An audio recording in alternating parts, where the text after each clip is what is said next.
Hello and welcome to Wahid Technologies. In this video, we will give you a quick demo of how to use our JSON to HTML library. The demo will cover rendering radio button component from JSON. There are different methods in a library that can be found on our website. We can use any of those methods. In addition, we have also developed some APIs with the name Northwind APIs, as you can see on your screens. These APIs are developed in order to test our J2HTML library. These APIs are freely available and accessible for all.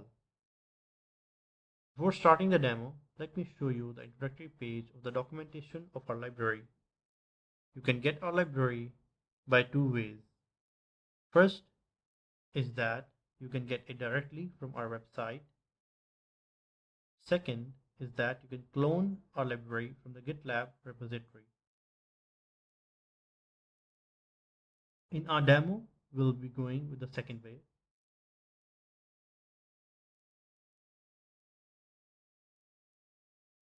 The radio button component has further 4 different examples, and we will test each example one by one. Okay, let's start the demo. Step 1 is to clone our J2HTML library on Visual Studio Code. For that, create a dummy folder.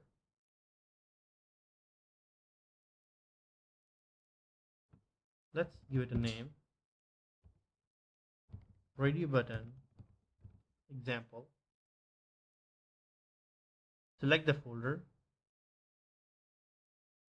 As you can see, currently the folder is empty. To continue the cloning process, click View and open the terminal. Type here git clone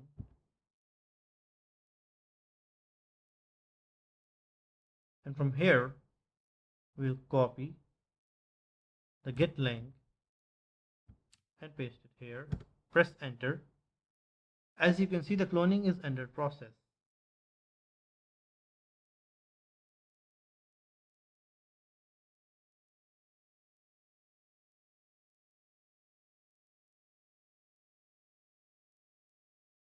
The cloning has been done successfully. We can see here we have loaded the files successfully.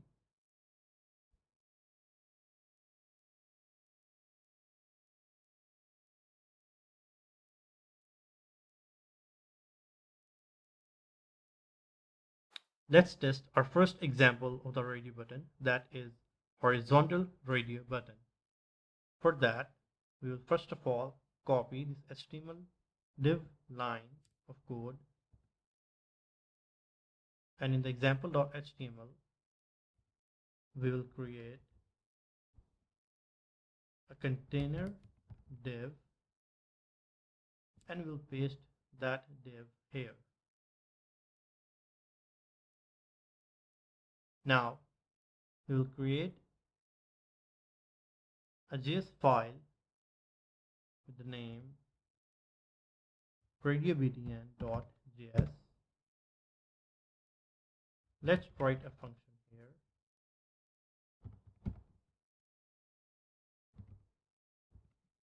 Get radiobtn.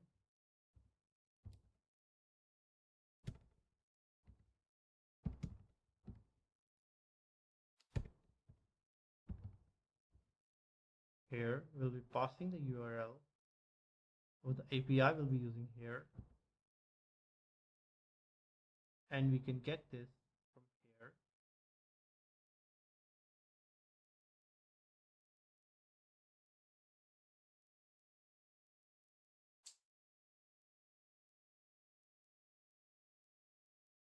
And we can get this from here.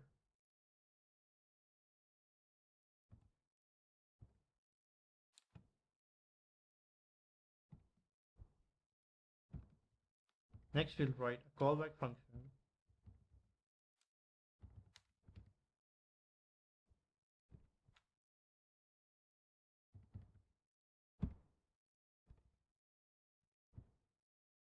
now.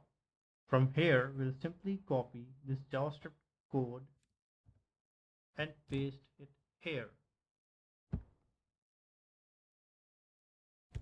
replace the myObject value with the result with the index 0. Lastly, we'll have to add the script tag of the JS file we have just created.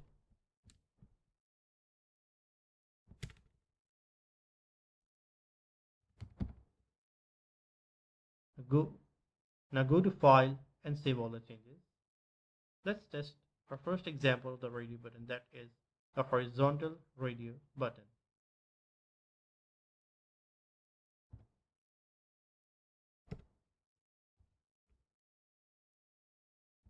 Now we'll create a button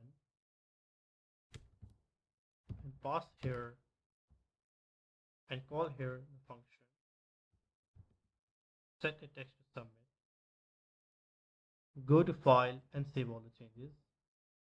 Let's test our first example, that is the horizontal radio button. Click the submit button, and as you can see, we have successfully loaded an horizontal list of radio buttons.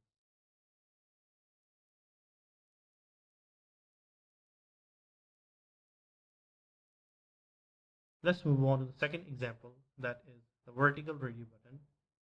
For that, everything will remain the same except these two new parameters will be added in the JS file function, that is value and the direction.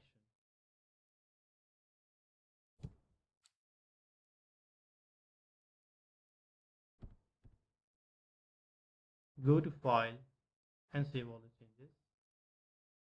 Let's test the second example, vertical radio button. And as you can see, we have loaded successfully a complete vertical list of radio buttons.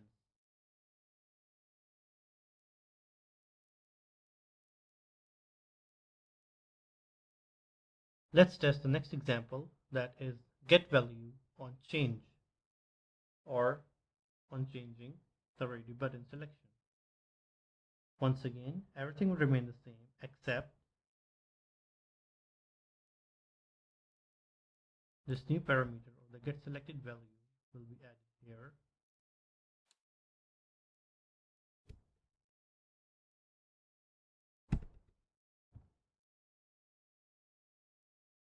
A function for displaying the alert will be called here.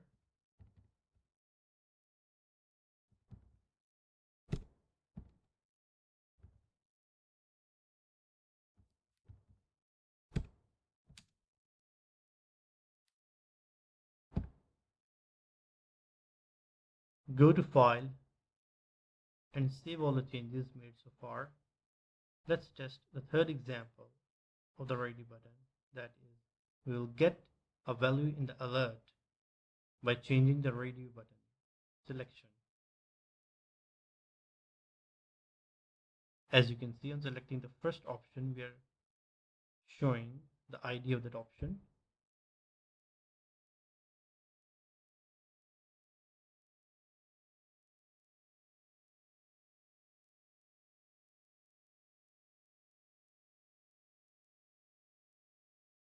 Now let's test the last example, that is getting the value on button click. For that, first of all, we'll add this new button tag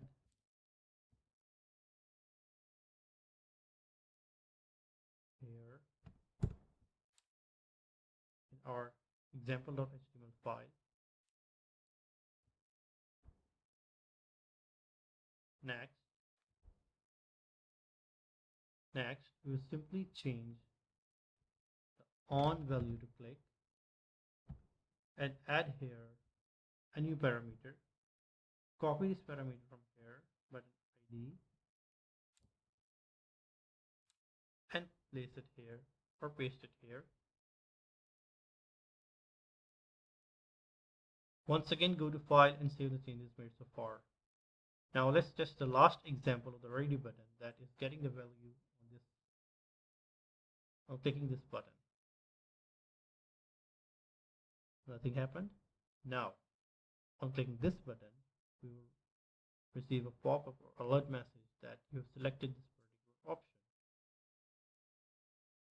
Let's test it for another option, and yes, it's working perfectly fine. That will be all from the video. Thank you for watching the video.